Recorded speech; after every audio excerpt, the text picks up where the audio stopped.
اعوذ باللہ من الشیطان الرجیم بسم اللہ الرحمن الرحیم اللہم صلی علی محمد وآل محمد وعجل فرجہم وقیل یجوز انتزاعها وإن زادت لأن هذه الزیادہ صفة محضہ وليست من فعل المفلس۔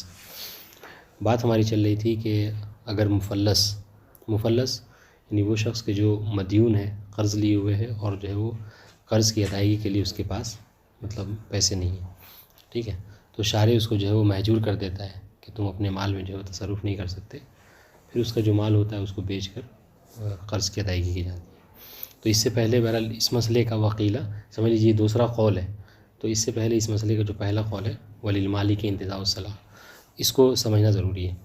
تو 2 منٹ میں بس کو بتاتے ہیں۔ اس سے پہلے کیا ہم نے پڑھا، یہ پڑھا کہ اگر کسی نے کسی کو قرض دے رکھا ہے، ٹھیک ہے، اور وہ شخص مفلس ہو گیا، سامنے والا جو مدیون ہے، تو وہاں پہ یہ بات عرض کی تھی کہ اگر وہ مفلس ہو جاتا ہے اور جس نے قرض دیا ہے، ٹھیک ہے، وہ اپنے عین مال کو دیکھ رہا ہے کہ عین مال اس کے پاس ویسے ہی موجود ہے جیسا ہم نے اس کو دیا تھا، ٹھیک ہے، تو اور اس نے کچھ عوض میں کچھ دیا بھی نہیں اس کو، تو اس کو چاہیے کہ وہ اپنا عین مال جا کر اٹھا لے گا، اور اس کا یہ اٹھانا اور اس کا یہ لینا مقدم ہوگا بقیہ تمام مدیون افراد کے اوپر، بقیہ تمام جو لوگ ہیں، ہے نا، ورنہ یہ حکم تو یہ کہا گیا ہے، حکم تو یہ لگایا گیا ہے کہ اگر کوئی شخص مفلس ہو جاتا ہے تو جو اس کے غرماء ہیں، جنہوں نے قرض دے رکھا ہے، وہ سب کے سب مساوی ہوں گے، مگر چونکہ اس کا عین مال موجود ہے اس میں، چنانچہ اس کو مقدم کیا جائے گا بقیہ سب کے اوپر، کم زیادہ بھی نہیں ہوا عین مال میں۔ ہاں، لیکن ہاں یہ ضروری ہے، یہ شرط،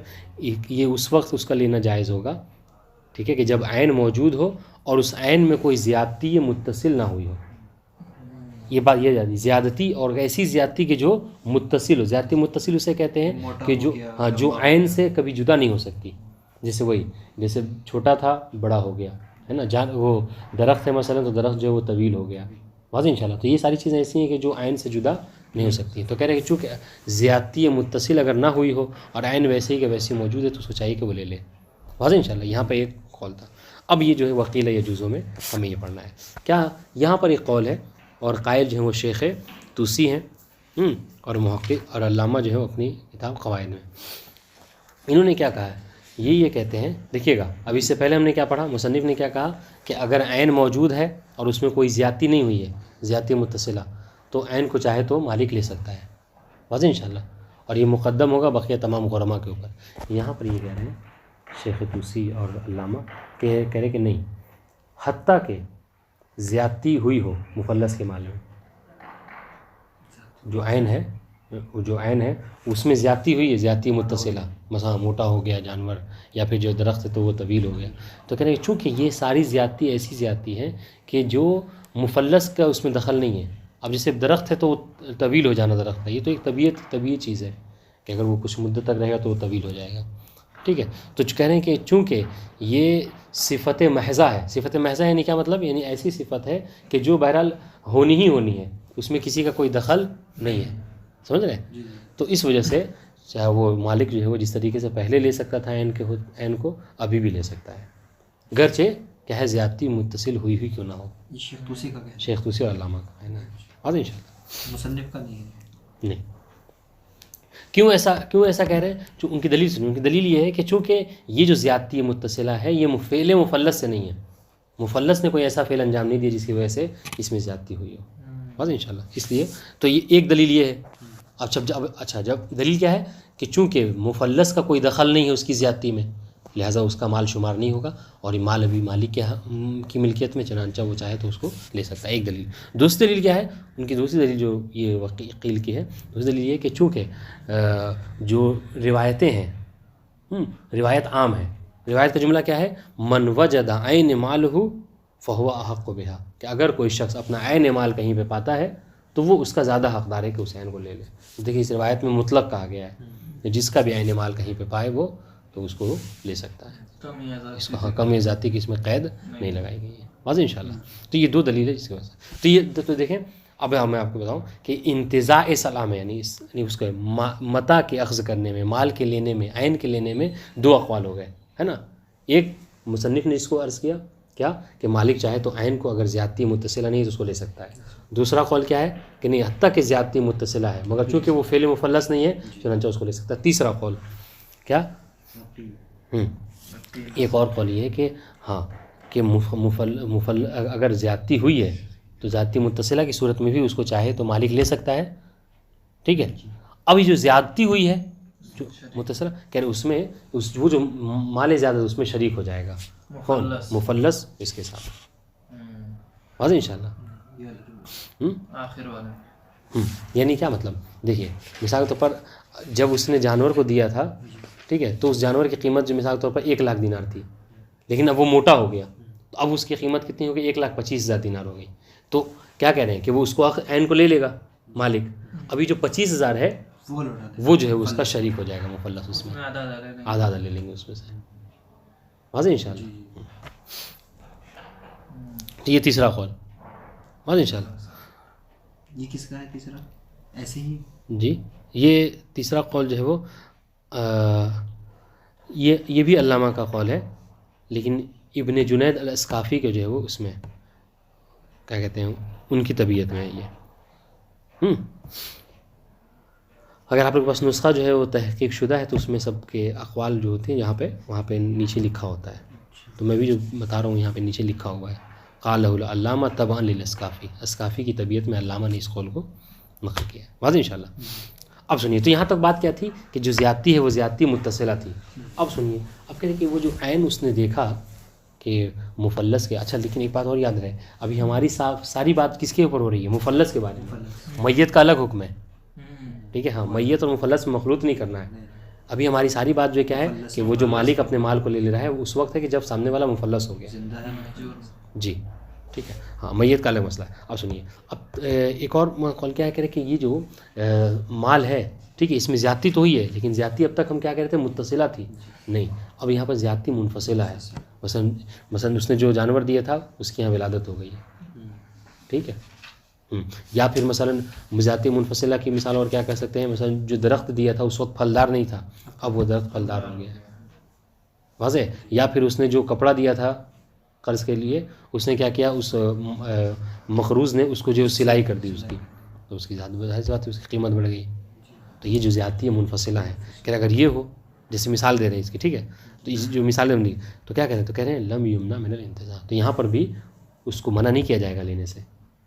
مالک چاہے تو بھی لے سکتا ہے مگر کیا ہوگا جو زیادت ہے جو زیادتی منفصلہ ہے وہ مفلس کا ہو جائے گا. سمجھے یعنی وہ عین لے لے گا مطلب ماں کو لے لے گا بچہ مفلس کا ہو جائے گا. ٹھیک ہے. تو اس میں دونوں شریک ہوں گے کہ یا صرف مفلس کا ہو رہے گا بچہ؟ نہیں صرف مفلس کا ہوگا. صرف مفلس کا. جی وہ جو زیادتی ہے وہ مفلس کے. یا مثال طور پر درخت جو عین ہے پھل جو ہے وہ مفلس کا ہو جائے گا اور درخت جو ہے وہ یہ لے لے گا. اب اگلے سال اس کے بعد جو کیا ہے وہ ہو تو اس میں لے لے گا. ٹھیک ہے.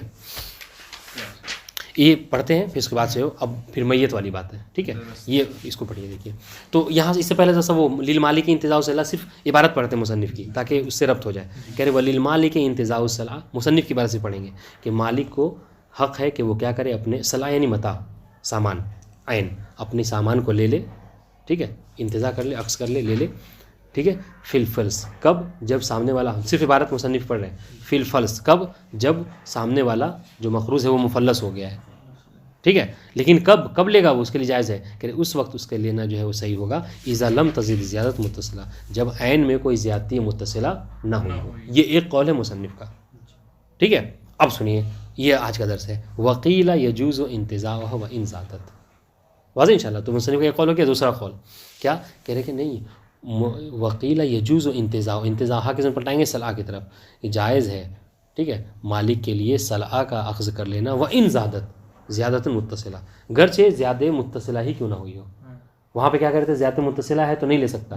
دوسرے قول میں دوسرے والے قول میں کیا کہہ رہے ہیں کہ نہیں وہاں پہ آدھا نہیں ہوگا. وہاں پہ کہہ رہے ہیں اصل لے ہی نہیں سکتا. پہلے والے قول میں یہ کہا کہ اگر زیادتی متصلہ ہو گئی ہے جانور دبلا پتلا تھا اب موٹا ہو گیا ہے تو چونکہ اس نے کھلایا پلایا ہے تو بہرحال اب وہ زیادتی ہوگی لہٰذا نہیں لے سکتا وہ. ٹھیک ہے. ہاں پہلے والا قول. دوسرا قول کہہ رہے کہ نہیں اس کو لے سکتا ہے. ٹھیک ہے. ابھی جو زیادتی ہوئی ہے اچھا کیوں لے سکتا سنیے گا کیوں لے سکتا ہے اس کی دلیل سنیے گا. لأن هذه زیادہ صفت محضہ، اس لیے کہ جو زیادتی ہوئی ہے، جانور موٹا ہو گیا، درخت لمبا ہو گیا، کہ یہ جو زیادتی محضہ ہے. ذاتی محضہ یعنی کیا مطلب؟ یعنی اس میں کوئی مفلس کا دخل نہیں ہے، یہ ہونا ہی بلکہ طبیعت ہے اس بات کی کہ اگر درخت رہے گا کچھ دنوں تک تو وہ لمبا ہوگا مثلا، ہے نا. ولیست من فعل، یہ ذاتی محضہ کیا ہے؟ ولیست من فعل مفصل، کہ مفلس کے فعل کا کوئی اس میں دخل نہیں ہے. فلا تعد مال له، تو یہاں پر اس لیے یہ مفلس کا مال جو شمار نہیں ہوگا. اب جب مفلس کا مال شمار نہیں ہوتا ظاہر کس کا مال ہے؟ جس کا مالک کا مال ہے اس کا مال ہوگا، وہ اپنے مال کو لے سکتا ہے. یہ دوسرا قول، یہ ایک اس کی دلیل دے دی ہے. ولعموم، دوسری دلیل یہ لأن ایک دلیل تھی، ٹھیک ہے، اخذ کرنے کی. دوسری دلیل کہ ولعموم ہے، چونکہ وہ جو روایتیں اس حوالے سے آئی ہیں وہ روایتیں کیا ہیں؟ عام ہیں. کیا روایت کا جملہ ہے؟ من وجد عین مالہ فہو احق بہا، جو شخص اپنے عین مال کو کہیں پہ پاتا ہے تو وہ دوسروں کی بنسبت زیادہ حقدار ہوتا ہے. چونکہ اس نے متعدد لوگوں سے قرض لے رکھا تھا اور اس نے دیکھا کہ اب اس کا عین مال پڑا ہوا ہے تو ان سے سب سے زیادہ اس کو حق ہے کہ وہ اس مال کو لے لے. تو یہ دو دلیل ہیں، ٹھیک ہے. اب آئیے وفی قول ثالث، یہ جو برابر کے شریک والی بات اس والے قول میں ہے. وفی قول ثالث، تیسرا قول یہ ہے کہ اب تک شراکت نہیں تھی، ٹھیک ہے، اب تک ایک نے کہا کہ نہیں لے سکتا، ایک نے کہا کہ لے سکتا ہے. اب یہ تیسرا قول ہے، کہہ رہے ہیں کہ یجوز اخذھا، مالک کے لیے اس سلعہ کا متاع کا لینا جائز ہے. پھر سوال کہ جب یہ لے لے گا تو پھر جو زیادتی ہے اس کا کیا کریں گے؟ کہہ رہے ہیں لیکن یکون المفلس شریکاً بمقدار زیادہ، تو مفلس ہے وہ اس کا شریک ہوگا مقدار زیادت میں، ٹھیک ہے، جو زیادہ مقدار ہے. مثلا 1,25,000 ہوا تھا تو 1,00,000 کا تو مال اس نے لے لیا، اب 25 میں جو کیا ہے برابر کے شریک ہو جائیں گے وہ دونوں، ٹھیک ہے. تو یہ بات ختم ہو گئی، ٹھیک ہے، 3 اقوال. اب آئیے کہہ رہے کہ اگر زیادتی جو ہے زیادتی متصلہ نہ ہو بلکہ زیادتی منفصلہ ہو تو کیا کریں گے؟ وَلَوْ كَانَتِ الزِّيَادَةُ مُنْفَصِلَةً، اگر زیادتی منفصلہ ہو. یعنی ایسی زیادتی منفصلہ یعنی کیا مطلب؟ یعنی یہ آپ وہاں پہ لگا سکتے ہیں کہ یعنی اس کو عین سے جدا کیا جا سکتا ہے، یہ منفصل کا مطلب. جیسے اب جیسے جانور نے کو اگر بچہ ہوا تو بچہ الگ ہو گیا، اب وہ جانور الگ ہے مثلا، ہے نا. پھل درخت جو پھلدار ہو گیا تو پھل کی الگ قیمت ہے، درخت کی الگ قیمت ہوگی، یہ منفصل.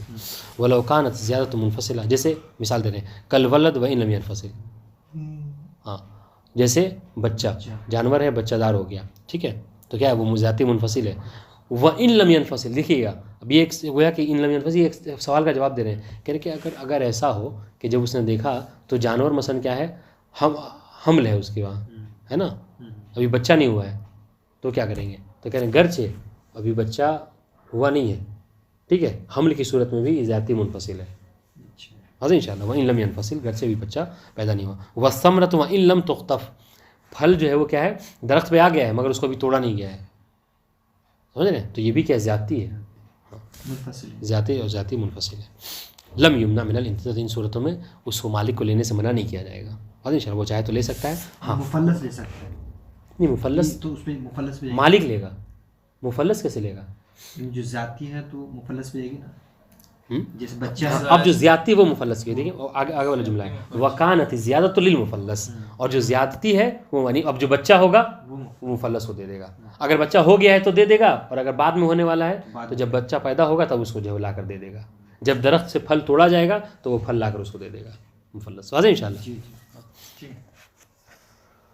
اچھا اب سنیے وَلَوْ كَانَتْ بِفِعْلِهِ، لیکن اگر ایسا ہو، یہاں پر تو یہ ہے کہ جو زیادتی ہے نا، جو عین کے اندر زیادتی آئی ہے وہ کیا ہے، وہ فعل مفلس سے ہو، یعنی مفلس نے کوئی ایسا فعل انجام دیا ہے کہ جس کی وجہ سے عین میں زیادتی ہو گئی. مثلا کیا ہے، مثال دے رہے ہیں جیسے کمال و غرسہ، ٹھیک ہے، جیسے کیا ہے، ہاں زمین اس نے لی تھی اور زمین پہ جو اس نے مطلب جوتائی کی، اس نے زمین کی زراعت کر لی، ٹھیک ہے، تو کیا ہو گیا، تو اگر اس نے زراعت کر لی زمین پہ تو یہ کیا ہے زیادتی ہو گئی.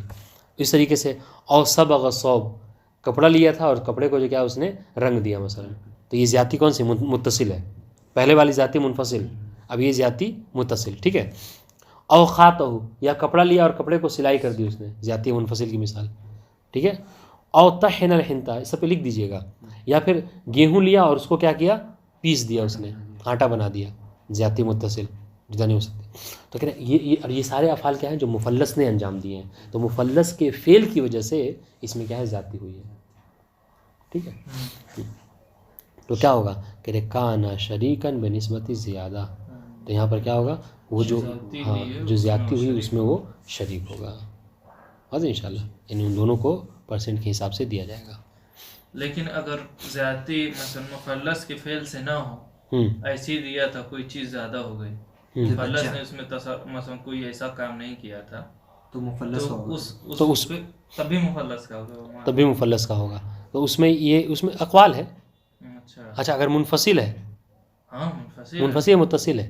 منفصل جیسے بچہ پیدا کرتا، ہاں جیسے اس نے کچھ کیا نہیں تھا، بس کسی نے جانور اس کو دے دیا تھا. تو یہ تو ابھی تو کہا تھا اس کو لے لے گا اور وہ جو ہے وہ بچے کا ہو جائے گا، مفلس کا ہو جائے گا.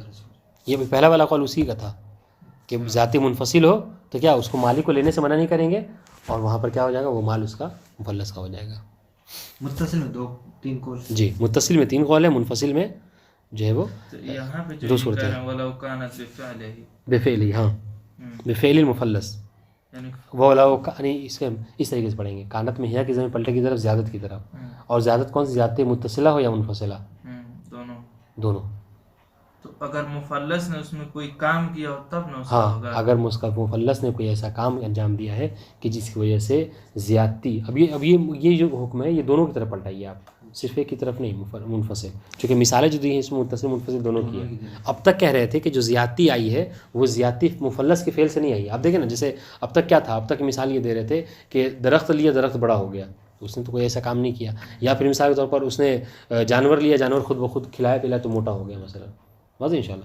تو اب تک اس کے فعل سے نہیں تھا، لیکن ابھی یہاں پہ باقاعدہ اس نے افعال انجام دیے ہیں. زمین پہ اس نے جتائی کی ہے نا، اس نے مثلا کپڑے کو سلا ہے نا، گیہوں لے کر اس نے خود پیسا ہے. واضح ان شاء اللہ. تو اس میں اس نے فعل انجام دیے ہیں. تو کہہ رہے اب چاہے یہ متصل ہو یا منفصل، دونوں صورتوں میں اگر اس کا فعل کا دخل ہے تو بہرحال جو عین ہے وہ لے لے گا، اور زیادتی میں جو کیا دونوں کے دونوں برابر کے شریک ہوں گے.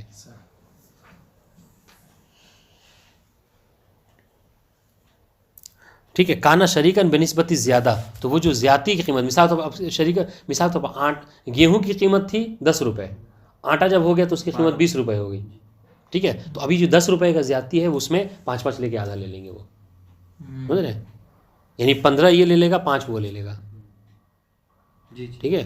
تو زیادتی میں وہ برابر کے شریک ہوں گے. واضح ان شاء اللہ. جی اس کو پڑھیے گا آپ لوگ، شرح اس کی ضرور پڑھیے گا. اب آئیے، اب یہاں پر بات ختم ہو گئی کس کی، مفلس کی. اب مسئلہ ہے وغرماء المیت سواء فی ترکتہ مع القصور. ہاں کہہ رہے کہ اب جو سامنے والا ہے اس نے جو قرض لیا تھا اس کا انتقال ہو گیا. غرماء کسے کہتے ہیں؟ غرماء کہتے ہیں یعنی وہ جو دائن ہے، جو مقروض، جو قرض دینے والے لوگ ہیں. ٹھیک ہے. غرماء غریم کی جمع ہے. غریم کہتے ہیں گھاٹا اٹھانے والے کو.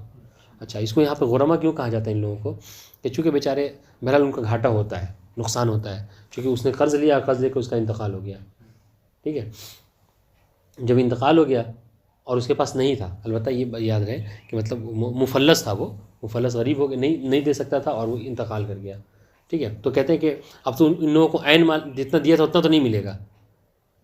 ٹھیک ہے. ان لوگوں نے دے رکھا تھا 2 لاکھ اور اس کے وہ 1 لاکھ چھوڑ کر مر گیا، تب ان کو تو اتنا نہیں ملے گا. اب وہی حساب کے حساب سے، پرسنٹیج کے حساب سے جو جتنا مل رہا ہے اس کو ملے گا. تو بہرحال ان کو گھاٹا ہوا، جتنا دیا اتنا نہیں، اس لیے ان کو غرماء کہتے ہیں. تو غرماء کیا ہے؟ یعنی غرماء وہ لوگ جنہوں نے قرض دیا ہے میت کو اور میت کا انتقال ہو گیا. ٹھیک ہے. ہاں تو کیا کہہ رہے ہیں، ان کو کیا مطلب پیسے دینے ہوں، کتنے دن ہوں گے؟ کہہ رہے ہیں وغرماء المیت سواء فی ترکتہ مع القصور. ہاں کہہ رہے ہیں کہ اگر سنیے گا، قرض لیا کسی نے، ٹھیک ہے، قرض لے کر اور اس قرض لے کر انتقال ہو گیا اس کا، جو اس نے ترکہ چھوڑا، تو حکم تو یہ ہے کہ اگر ترکے میں اتنا ہے کہ جتنا قرض ہے اتنا ادائیگی ہو سکتی ہے یا اس سے زیادہ ہے، تو بہرحال حکم کیا ہے کہ ورثہ کو چاہیے کہ جو گھر سے ابھی سے پہلے معجل ہی دین کیوں نہ ہو، بعد میں آنا، لیکن اس کو فوراً معجل ہو جاتا ہے بلاعین، ہے نا، اور فوراً ادائیگی کی جاتی ہے. لیکن مسئلہ یہاں پر اس وقت ہے کہ جب سامنے والا مقروض مرا اور اس کے پاس اتنا پیسہ نہیں تھا کہ اس سے جو دائنین ہیں، جنہوں نے قرض دیا، ان کی ادائیگی کر سکے. مطلب کیا ہے، ترکہ کم ہے اور قرض زیادہ ہے. یہ فرض کر لیجیے آپ کہ ترکہ کم ہے، قرض زیادہ ہے، یعنی چھوڑا 1 لاکھ ہے اور قرض جو 2 لاکھ ہے. سمجھ رہے ہیں؟ تو کیا کریں گے؟ جی تو کہہ رہے ہیں کہ ہاں، کہہ رہے ہیں کہ اگر ترکہ کم ہے اور قرض زیادہ ہے تو وہ سب کے سب برابر ہیں.